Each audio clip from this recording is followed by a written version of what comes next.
Hey everyone, welcome back to the channel. And if you're new here, hi, hello. Consider checking out my other videos and hope you enjoy your time here because today is not going to be a good day. Today we're going to be talking about this manga that I came across when I was a teen. I kind of read a volume or two and it kind of just disappeared from my mind. But I remember it was very sus, and I remembered correctly because it was, oh my gosh. Okay, you're not gonna have a fun time today.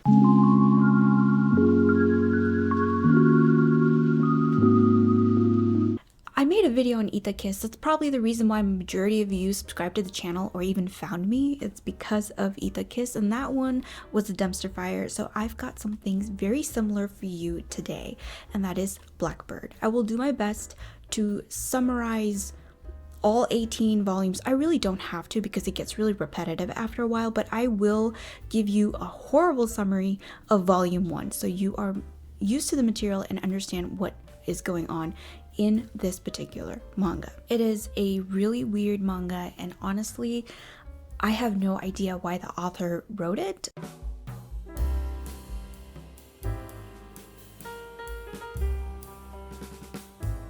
The first chapter just starts off with a flashback of Misao engaging in a conversation with a little boy who is making a promise to her that he'll come back for her, right?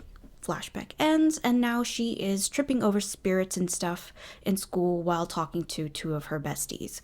And all these low-life small spirits usually cling on to her. They leech off her energy. They attack her. She does end up getting physical bruises and stuff a lot. And a lot of people around her obviously can't see it, so they always think of her as like an airhead who's always hurting herself, but it's usually her getting attacked by a spirit.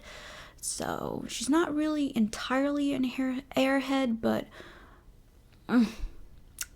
she kind of is. As the manga goes by, you just kind of start questioning her life decisions, honestly.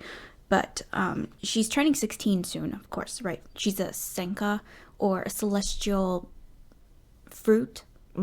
Yeah, of course, you know. She has to be something. This is why all the spirits are usually bugging her. But when she turns 16, that's when she's free real estate, bro. Every demon, you know, every different kind of yokai off the block, they basically are like, you know, you are now at the ripe age of 16. Therefore, if we drink your blood, I think if they drink the blood, what was it? Drinking her blood will heal your wounds. And I think eating her will gain you some sort of power, or it'll gain you immortality. And yeah, it'll gain you immortality. That is not correct. And marrying her, making her your bride, will bring prosperity to your family or your clan. And in this case, there are many yokai that are trying to eat her, and a handful of them are trying to marry her. But honestly, this concept sounds very cool, but the way they go about it in this manga is sus. For those of you who have read this, you already know how perverted and just awkward and weird and creepy this whole manga is. We get introduced to a side character who we're just gonna call side character dude, who tries to go up to Misao almost immediately in chapter 1 to confess to her. You know, he pulls her to the side. He's like, oh, I have something to tell you. He's trying to confess to her, and Misao is taken by shock because she can't believe that this dude is into her and is trying to confess to her, but she's also getting bad vibes from this dude. And because she's getting bad vibes, she decides to trust her gut instinct and kind of head home, because she's like, oh, I have a fever. And she did end up having a fever, but you know, she recovers. She passes by the house next to her, which has been abandoned for many years, but this time she sees a man or gentleman in black at the house, and this gentleman approaches her, talks to her, and asks her if she remembers him. And this is actually Kyo, our main protagonist, and this is actually the guy that in the flashback that told her that he would come back for her. And you know, he asks her if she remembers him, and she says, no, I don't remember who the fuck are you, bro? She'll the backup. Okay, she's not like that, but you know. Next day in school, side character dude walks up to her, is like looking for a response, says like, yo, what's your response to me? I confessed to you, I gave you my heart. Before she can say anything, it's revealed that he is a yokai after her blood. No, after her flesh. He wants to eat her. He wants to become immortal. And so with a box cutter, he attacks her around the neck, you know what I'm saying? And it's pretty wicked. When I saw this part, I thought that this was gonna kind of turn into a Tokyo Ghoul-esque type of vibe, and it was gonna be a dark fantasy, and I was so hyped for this because I was like, oh, I am actually into this. Like, I would actually read this. Wow, I don't really remember it being this gory, crazy, wild. Maybe I'm misremembering this manga. I was wrong. But we'll get to that.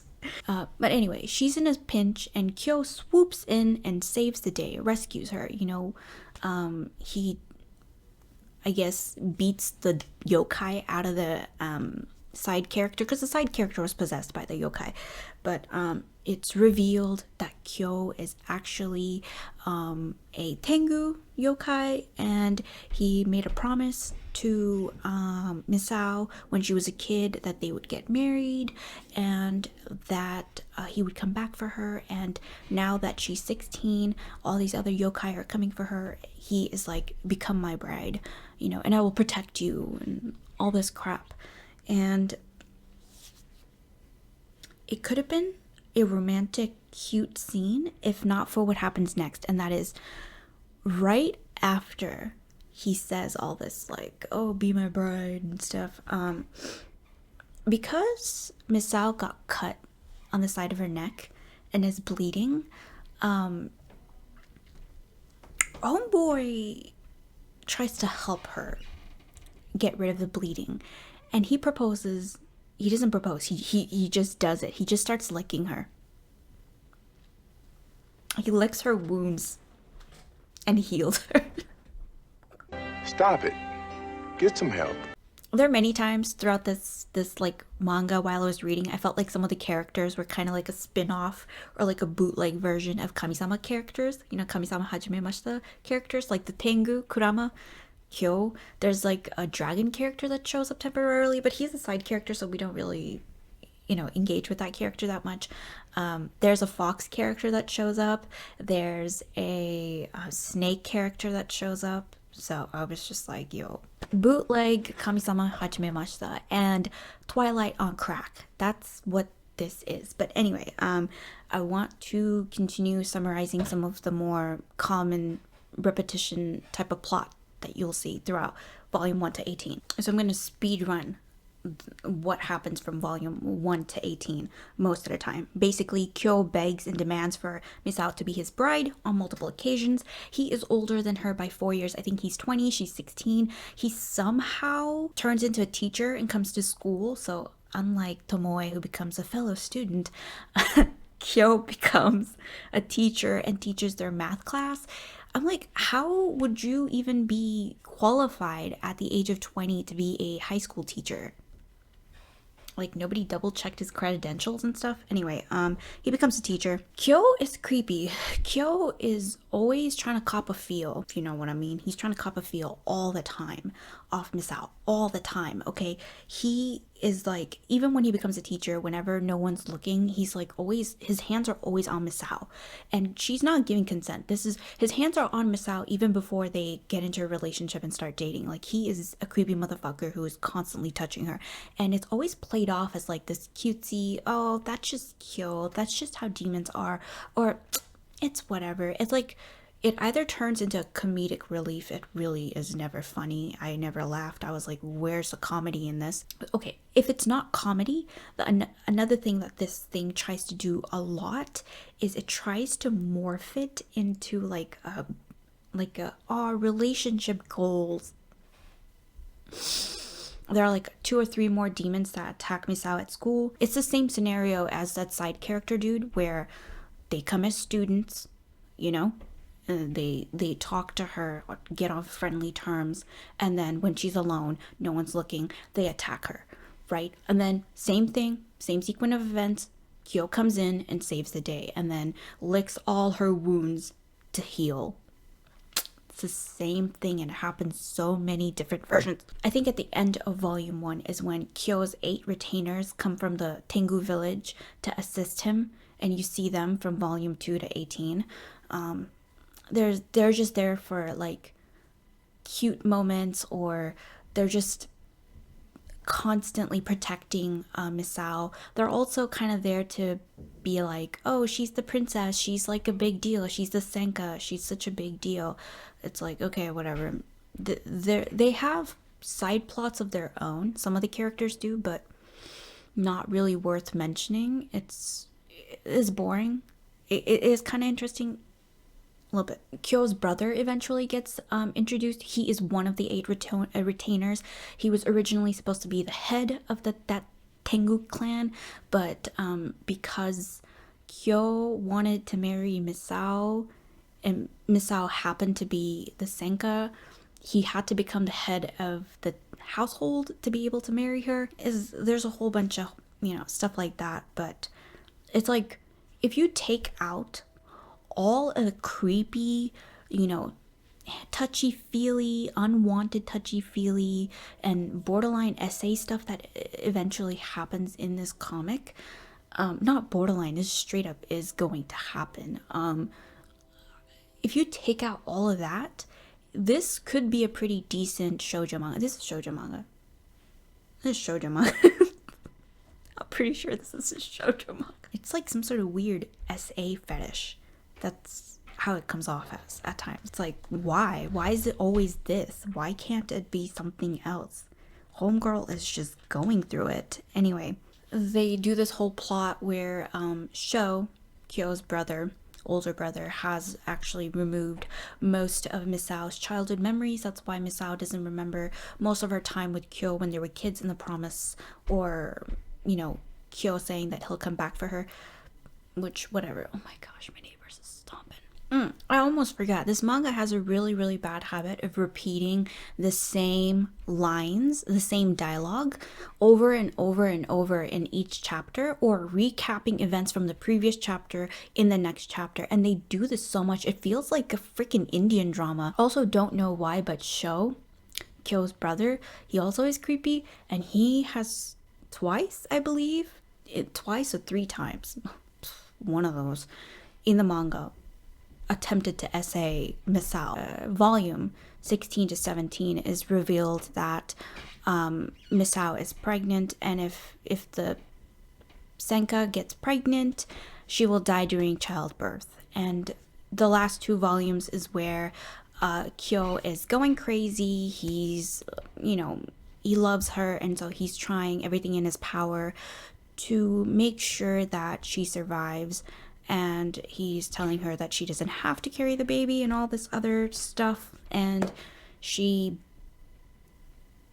I felt like I was under the impression when I read it, I could have interpreted it incorrectly, but I felt like she gave in to the peer pressure of the retainers, because they seem to be having some sort of internal conflict and arguing with each other because they wanted the Senka to give birth to the child. Kyo didn't. And so she kind of gave into that pressure of like, I want to help Kyo's clan prosper and whatnot because I love him. And so she chose to keep the child.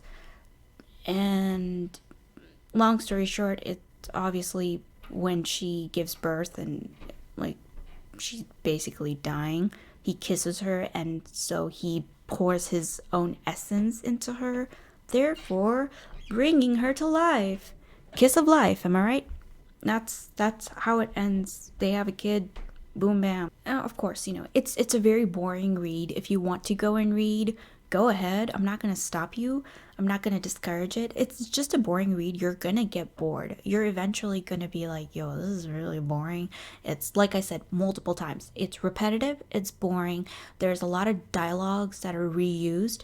It has a bad habit of recapping events that have already happened. Even just a chapter ago, something happened, they will recap it, and it's so annoying. But there's a lot of unnecessary SA scenes. There are a lot of like just weird touchy-feely, everybody's got their hands on Misao type of thing, and Kyo also being very at times, you know. So the problem with this manga, I mean, you've kind of already figured it out by now, and that is the SA, non-stop, non-consent touching at the beginning, you know. It's just like constant groping, people being creepy towards Misao, and it's like very little retaliation from her, and people not respecting their boundaries with her as well. There are many times where Kyo is touching Misao while she's sleeping, and they're not even together, or even after they're together, he still does it, and it just comes off as weird. It's just like, dude, why? It's weird. I don't know how else to describe it. Kyo, he needs jail time, bro. Just send him straight to jail, bro. Send him to jail. I mean, he does actually love her, and there are many times in the manga I felt like he treated her well. But there are also many times at the very beginning of the manga where he was so controlling of her. So I wrote down a note of... Okay. So there, I think it's like this is after he becomes a teacher at her school, I believe. Or before he becomes a teacher at her school. Misao lets Kyo know that she's afraid of heights, and before you know it, he flies higher and higher, and she's bawling her eyes out and is scared to death. You know, then he slowly brings her to the ground, and all while saying that she shouldn't do things to make him angry, and that he wanted her to learn that she can't live without him. It's very dramatic. He's very dramatic. There are many times where he says things that you're kind of like, what? Bro, what are you talking about, man? it's fucking creepy, man. Ain't nobody read that and go, oh my gosh, relationship goals, I want that. I mean, I don't know, unless you're 10 or 12 and don't really jog your brain, and maybe the only thing that you read is toxic relationship stuff. Now, as much as I want to say we need to burn manga, books, TV shows, movies that have toxic relationships in them, I still think that they're important, and that we can learn what not to chase after and what not to want, you know? What is bad. I think it can be a learning moment, right? We already know Kyo's biggest fault is that he's just a creep, he's just a perv, he's just weird. Send him to jail, right? But Misao's biggest problem is that, other than being an airhead, is that she kind of actually does abandon all of her goals. There's a point towards the end of the manga where she is the Tengu's bride, because there's a point where she starts begging to be his bride. She's his bride, and you know, Kyo is still trying to get her to not keep the baby, because I think she did get pregnant at this time. Maybe she did, maybe she didn't at this point. I can't remember. It's been a week since I finished reading this, and I've already forgotten most of the events because it was that garbage. But he kind of offers her like, hey, you can finish high school, you can go to college, girl boss babe, something, you know, you can still do something with your life if you want. And she's like, nah fam, I want to be the Tengu's bride. Ooh. Also, I will say Misao is very, very, very down bad. Like, she's down bad for yokai, this yokai. So, to wrap up my thoughts, it's repetitive, it's boring, there's not a lot going in the story, there's a lot of SA that tries to, you know, be a shock value, but it really fails and becomes very, and like a disturbing, not really a disturbing read, but more of like a, what was the purpose, what did this serve kind of read, because you start questioning what was the point of that scene. I would recommend you to watch this video because I feel like this person actually shows you more screenshots from the manga and goes through some of the chapters better. Yeah. Okay, thank you for watching. Meow Tavern out. Bye.